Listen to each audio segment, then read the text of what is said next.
fireplace, and this is my what do you call him? English bulldog.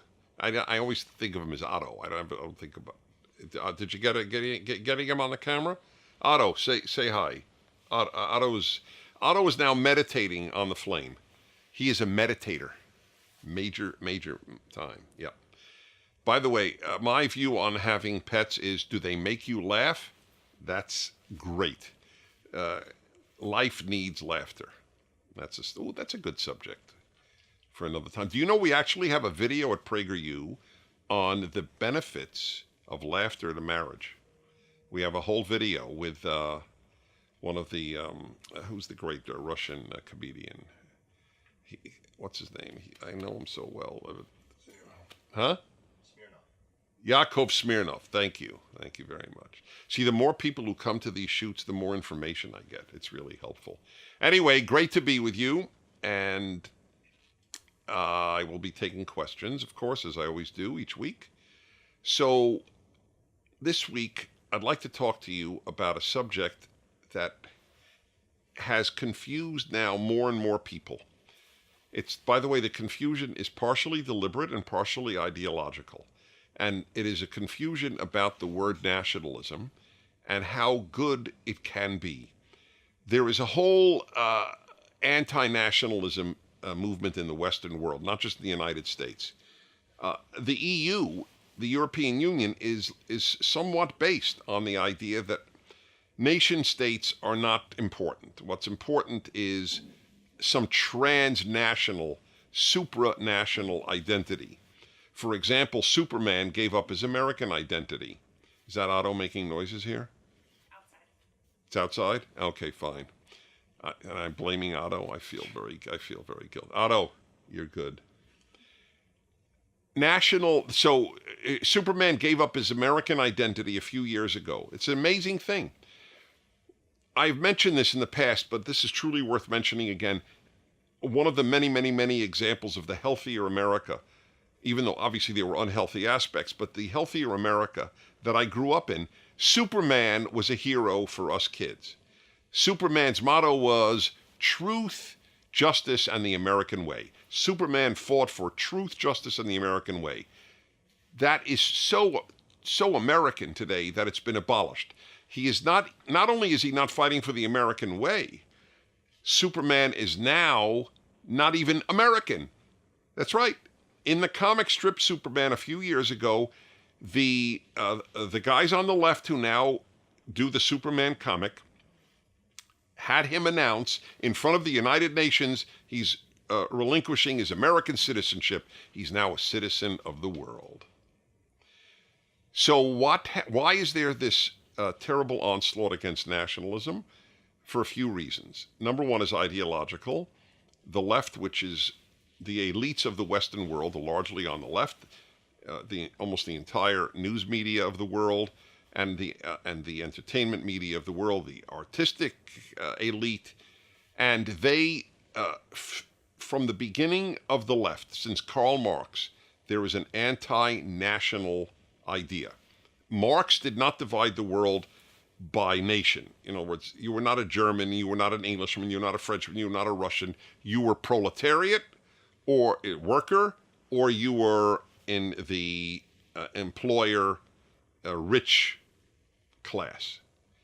In other words, Marx divided the world. The father of leftism, Karl Marx, divided the world not by nations, but by workers, by class. Class was what mattered, and he ended his Communist Manifesto with the famous words, "Proletariat of the world, unite. You have nothing to lose but your chains." So, that is basic to all left-wing thought. The nation is a bad idea. People should have a world identity or a class identity. Okay? That's one reason. So as the left gets stronger, anti-national sentiment gets stronger. Number two, this really caught on after World War I. World War I was fought among the nations of Europe. The United States joined later in the war, and it was believed by many intellectuals that the source of World War I was nationalism. And if we just abolish listen, England isn't going to fight Germany if nobody is English and nobody is German, right? So let's have Germans think of themselves less as German and more as European, and the English think of themselves as less English and more European, the French less French and more European, and so on, right? That is the thinking. It sounds, in theory, lovely. I'll explain why it isn't lovely at all in a moment. So that was a second reason for the idea that the national identity is a bad thing. But now let me tell you, well, I'll give you a third. World War II did the same thing because people identified Hitler and Nazis with nationalism. But of course, that's not true. Hitler's primary identity was not nationalistic. It was racist. He was in favor of the Aryan race. A German Aryan, quote unquote, was completely the brother, the kindred, the kin of a Dutch Aryan or a Norwegian Aryan. So he too, he was transnational. He was Austrian. How could he be a German nationalist? The guy was Austrian. So his thing was race-based, which is disgusting. The irony is today, the only people to honor race since the Nazis are the left. They honor race. Let's have a black dorm at colleges. Liberals are against that, and conservatives are against that. Remember, the liberal-left difference is critical. I have a whole video on it. It just takes 5 minutes of your time explaining 6 major differences between liberalism and leftism. Really important. So then, what's good about nationalism? Well, I'll give you an example. I suspect, sadly, that a lot of you are not aware of one of the most horrific massacres of when did it take place? When was the Rwanda massacre of the Hutus massacring the Tutsis? Was it in the 90s? I think it was in the 1990s.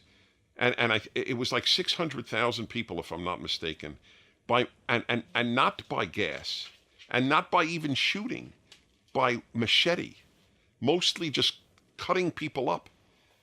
It was horrific. You know why? Because Hutus and Tutsis had tribal identities, ethnic identities, not a national identity. One of the greatest problems confronting Africa is that so many people still primarily bond to a tribe, to an ethnicity, not to a nation. The Igbo of Nigeria were massacred terribly because fellow Nigerians didn't think of them as Nigerians. The state brought people together to a trans-tribal, trans-racial.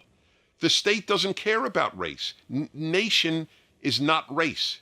Racism is race. Nation is getting people together. America's motto is E pluribus unum. From many, one. Many races, many ethnicities, many religions. But we are all American. You can keep whatever cultural identity you want, and people do, and certainly religious identity. I went to Jewish religious school till I was 18. Half the day I studied in Hebrew. But I knew I was American. They're not in conflict, but I had something deeply in common with a Christian from Nebraska. We were both American. I have something deeply in common with a black from Alabama. We are both American. The nation is a great thing, a great thing. Of course it could be used for bad. Tell me what can't be used for bad. Religion could be used for bad. Humanism could be used for bad. No nationality could be used for bad. There is no such thing as an ideology that can't be perverted to do bad. But in its essence, there is something beautiful about it. I'll give you an example. Just this week, we had the PragerU Gala, this big annual event where people come and people who donate to PragerU meet one another, and it's a very beautiful event, as I said just 30 seconds ago. Did I say it was a beautiful event? It really was. And we always have a prominent guest whom I interview. The guest in this case was the former Prime Minister of Canada, Stephen Harper. He was a conservative prime minister until a few years ago. He won 3 elections. That's a lot. in a Western country, win 3 elections. In a totalitarian state, you win 15 elections because you can't vote for anybody else. But in democracies, it's pretty rare to have somebody voted in that often. And he was very, very popular in Canada, and he's a conservative. So we talked, and he said something that I loved. And he said, in passing, Canada, I think it's the greatest country in the world. And I said, Mr. Prime Minister, I love that you believe Canada is the greatest country in the world. That is, everyone should believe that of their country. We have the most wonderful country in the world.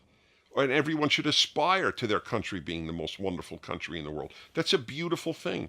I want Canadians to celebrate Canada. And I want the Dutch to celebrate Holland and the Netherlands, the same country. I think that's what nationalism is about. An American nationalist is not anti a Canadian nationalist or a Mexican nationalist or a Uruguayan nationalist or a Belgian nationalist. We celebrate your nationalism. That's a good thing. It's why people at the Olympics, the Europeans, we all were giving up our identity. We're just Europeans. Yeah, but you ever see how the fans root for their team? See the way Italians root for the Italian football/soccer team? Or the British or the Germans? And I think it's great. I want them to get excited about their national team. I like it. It's one of the reasons I am not a big soccer fan, but I always watch the World Cup. I get a big kick out of it. I like the fact that the people go there with their flags and so on. I'm not scared of flags. I'm scared of bad people. I'm not scared of flags. There's a big difference. I'm scared of no flags.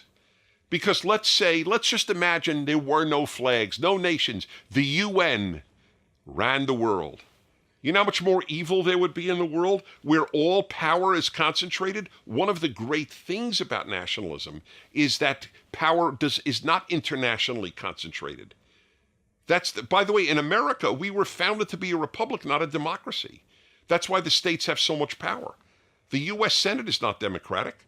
Montana has as many senators as California, but it has, 1/10 the number of people, 1/20 the number of people? Because they set it up that way.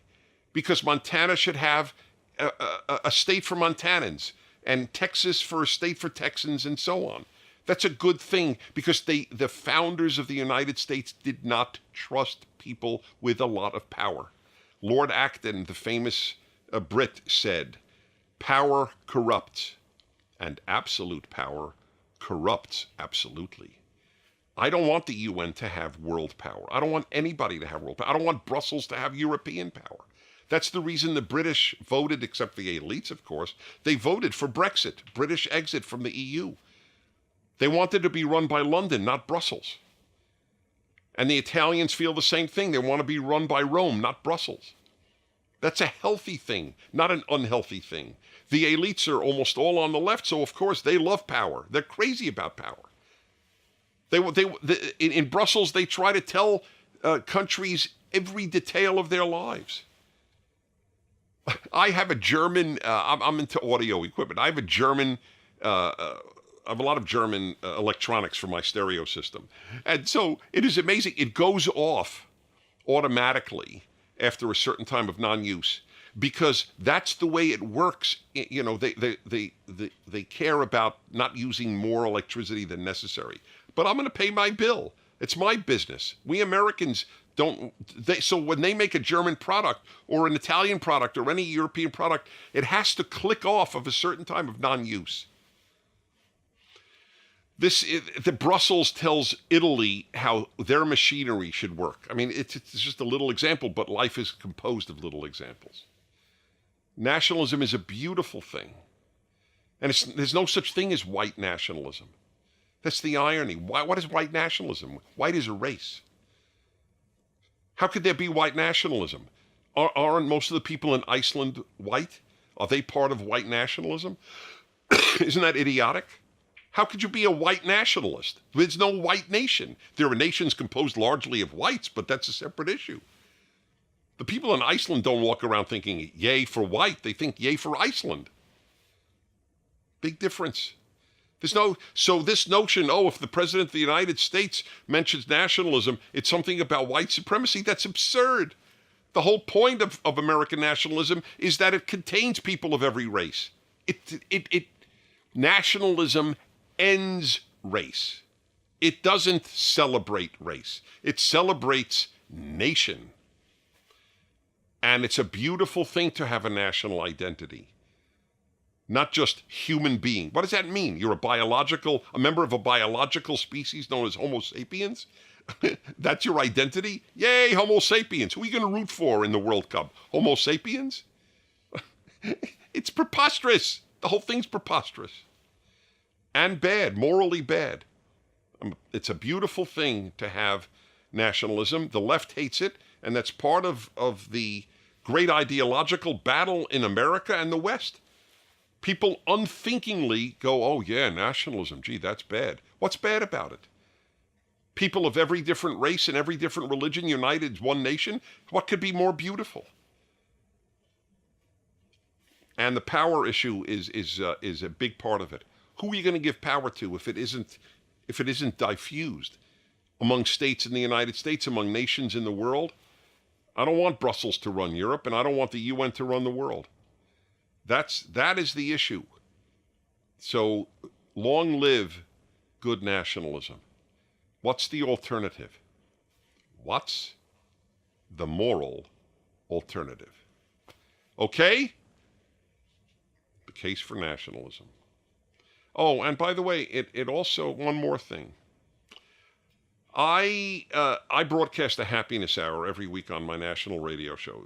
Anywhere in the world you're watching this, you can hear my show on the internet. It's effortless. Just put in Dennis Prager Show, and you can hear it through any of my stations I'm on, or the Dennis Prager app, or you could go to Pragertopia and get it commercial-free, pragertopia.com. So you can hear it. And on Fridays, the second of my 3 hours, I do 3 hours a day, the second hour is devoted to happiness. I devoted 2 in a row. I've never done that. 2 weeks in a row, I discussed the beauty for happiness of having a national identity and a religious identity. Americans historically had a very strong religious identity. Most Christian, some Jewish. Obviously, a whole host of variations, a Catholic identity, a Mormon identity. That adds to human happiness. And so does having an American identity for Americans.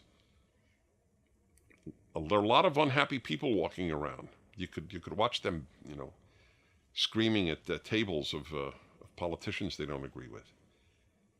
And these are people with no identity. They're just humans. That's not an identity. That's just a biological fact. Okay, time for your questions. Press one button, press another button. Great. Oh my God, this alone. What are we doing on time? Because I don't know what I talk. 16. Okay, I pretty much meet my 15 mental minutes. Megan, 25. That's an age. California. What is tolerance? God, is that important? Megan, you hit a critically important topic. Tolerance has been completely divested of its true meaning. Tolerance is this. If you may live a certain way or believe a certain thing, and I really don't. But nevertheless, in a civilized society, I tolerate that you do. All right? If you live a certain way of life that I don't happen to agree with, nevertheless, I tolerate it. Because what is my choice? If I want to live in a decent society, we tolerate people's living in a way that we object to. All right, fine. I mean, I'm not talking about murderers. You can't tolerate murderers or thieves, right? That's obvious. But that's not what tolerate means anymore. Tolerate went from tolerate to celebrate. That's different. You may, I don't celebrate certain ways of life, but I tolerate. I even may honor, but I don't necessarily celebrate. And I don't expect people to. Here's one, all right? I'm just off the top of my head. Wiccan religion, right? based on witches. Okay. I totally tolerate people being Wiccans. Not an issue. Do I celebrate it? No, I don't celebrate it. That's all. By the way, you don't have to celebrate my religion either. You have to tolerate it. You have to treat me decently. But you don't have to celebrate it. That's fine. But that's what we've come to. I being a religious person, I believe that the definition of marriage should have stayed one man, one woman, and give the same rights to gays, and just not calling it marriage. Marriage, for all of history, was man and woman, or man and more than one woman, but it's always been man and woman. All right. Not only do I tolerate gays, and even married gays, my wife and I are the godparents to a gay couple's children. We love that couple. We love their children. They wanted us to be godparents, even though they know we're opposed to same-sex marriage. So I tolerate same-sex marriage, and I honor these people, and I love their children. That's fine. But I don't have to celebrate the idea of the redefinition of marriage. That's not tolerance. Celebration is not the same thing as tolerance. You're allowed to have convictions, as by the way, you might have of me. And that's fine. You're an atheist. I don't expect you to celebrate my Judaism. How could you, if you're an atheist, how are you going to celebrate my Judaism? Right? I don't expect that, but you have to tolerate it. And I have to tolerate your atheism. I don't celebrate atheism. But if an atheist is a good human being, they're my fellow American. They're my fellow human being. That's fine. I don't have an issue. But this changing from tolerance, that if you don't celebrate, you're intolerant, that's a perversion of the word. Has that been clear? Good. Next. Ashley, in 18, in Huntington, Maryland. What was your first voting experience like? I have no idea. But I do remember vividly the first time I voted Republican. I was raised, I am a Jew from New York, which immediately means overwhelmingly likely I was a Democrat. And I went to Columbia University, so I had everything reinforce that I should be a Democrat. And I was. I was a Democrat. I voted for Jimmy Carter for president.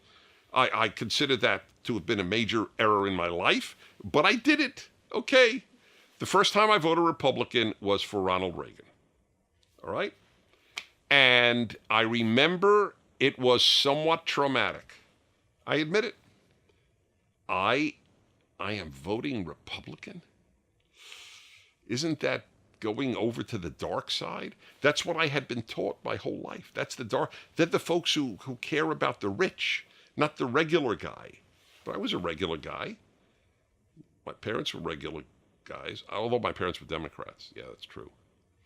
I think I was the first Prager in the history of all Pragers going back thousands of years to the Pragers of Mesopotamia that voted Republican. We checked. The Pragers of Mesopotamia were Democrats. Yep. All right. Next. Jacob, 20, Virginia. As a music student, I've always wondered how you balance your music and political life. Any tips on how to do this myself? I don't know what you mean exactly by political life. I guess you mean your musical vocation and the rest of and your concerns in the political arena. So everybody has to figure out how to balance these things. There's no great answer. A balanced life is a good life. And look, I don't know how you try to do it. You've got to be excellent at what you do for a living, at what you do professionally. You have to be excellent. And by the way, I consider being a full-time parent a profession. Just want to make that clear. It's usually women, not always. And I personally honor a full-time mom at least as much as I do a full-time lawyer. What am I talking about? Much more. That's a separate issue. I shouldn't have said lawyer. Anyway, lawyers are used to being hated. No. I'm joking. My wife is a lawyer, but she's full-time. She was a full-time mom when I met her. Okay, so that's what you have to figure out. But You have to care about society, and you have to care about being excellent at your work. Okay, I hope that answers you, because I don't know, it's specifically music. Look, music's a very big part of my life, but I've had to concentrate on what I do for a living. Jacob, 18, California. At what point in your life did you first consider yourself to be successful, and did it change your overall mentality? Okay, I have a very bizarre life. I totally acknowledge it. But you asked the question. I thought I was successful at a very early age because I was successful at a very early age. I was very lucky. Very, very lucky. I consider it overwhelmingly luck. I knew what I wanted to do with my life, and I was afforded opportunities to do it. And so I began lecturing, believe it or not, at the age of 21. I just come home from the Soviet Union, and I was sent around to lecture on what I saw there, and about freedom, or the lack of freedom there, and the situation specifically of Soviet Jews who were very oppressed, and other dissidents in the dissidents in the Soviet Union. So at a very early age, how did it change my mentality? It didn't, because I've always believed that I just have to do good with my life, and if I'm not, I'm a failure. So it didn't go to my head. It didn't have any effect like that. But I knew I was very lucky. That's it. Okay. Will Witt. I can't believe it. Will Witt sent in a question. The nerve. Wants to know, by the way, if you don't know Will Witt, and Will Witt is somewhat of a hit. A lot of people watch him on PragerU videos. What's your favorite onomatopoeia? What kind of question is that? Who has a favorite onomatopoeia? That's, by the way, for those of you who don't know, that is a word that sounds like what it describes. What's an English onomatopoeia? Give me an example. Because the one I want to answer is in Russian. That's the one that comes to my mind. So I'll tell you the one in Russian. So the word in Russian to snore is всхрапивать. So it sounds exactly like всхрапивать. See? I love it. That's an onomatopoeia. Well, what the English has it. Give me, what's an example? Buzz? Oh yeah, there's a buzz. That's right. But I don't like that as much as всхрапивать. It's much richer. All right, Will, you know what? Send me another question 2 years from now. That was a joke, Will. Okay. Robert, 18, Texas. What are your thoughts on states such as Texas turning purple, especially in South Texas? Look, this is a big issue. A lot of Hispanics, a lot of Latino Americans are voting for the Democrats because this is an entire subject unto itself. Because a lot believe this is what the Democrats and the left do. Why do they keep attacking white men? White men, white men, white men. Why do they attack? It's an, you know, just if you're taking insulin, it was discovered by white men. If you're, let's see, if you don't have polio, the polio vaccine was developed by a white man. I mean, it's so idiotic, this notion, white men. So why does the left do it? Because they want everybody else to think that they belong in the anti-white man party, the Democratic Party. It's a gimmick. It's just a gimmick. Oh, women, you're oppressed by men, white men in particular, but any men. And Hispanics, you're oppressed by white men. And blacks, you're oppressed by white men. Asians, you're oppressed by white men. This is the thinking. It's all politically inspired. It's drivel. It's idiotic. So, but there's been some success. The Republicans are identified with this white majority, and if you really want to be taken care of and protected, vote Democrat. But it's just not the case. We have great videos on, given by Latinos, by the way, as well as others, on Latin Americans, and we have a very simple question for Latin American immigrants to the United States. I have asked this for years. Why would you vote Democrat? Why would you want to replicate the ideology that you fled? You fled, all of you who came to the U.S. from Latin America fled big government societies. And big government always means big corruption. The curse of Africa, the curse of Latin America is corruption, and they all have strong governments. That's a very terrible mistake that a lot of Latinos make. You came to the country that is the most prosperous on earth, so the question every Latino should ask is, why is it so prosperous? What ideology is different about America than Brazil or Argentina or obviously Venezuela? And that is small government. Small government is big citizen. Big government is small citizen. So the Republicans have to make this argument. Our ideology is best for everybody. And then Texas will remain as a Republican state. All right, everybody. That's pretty much it for today.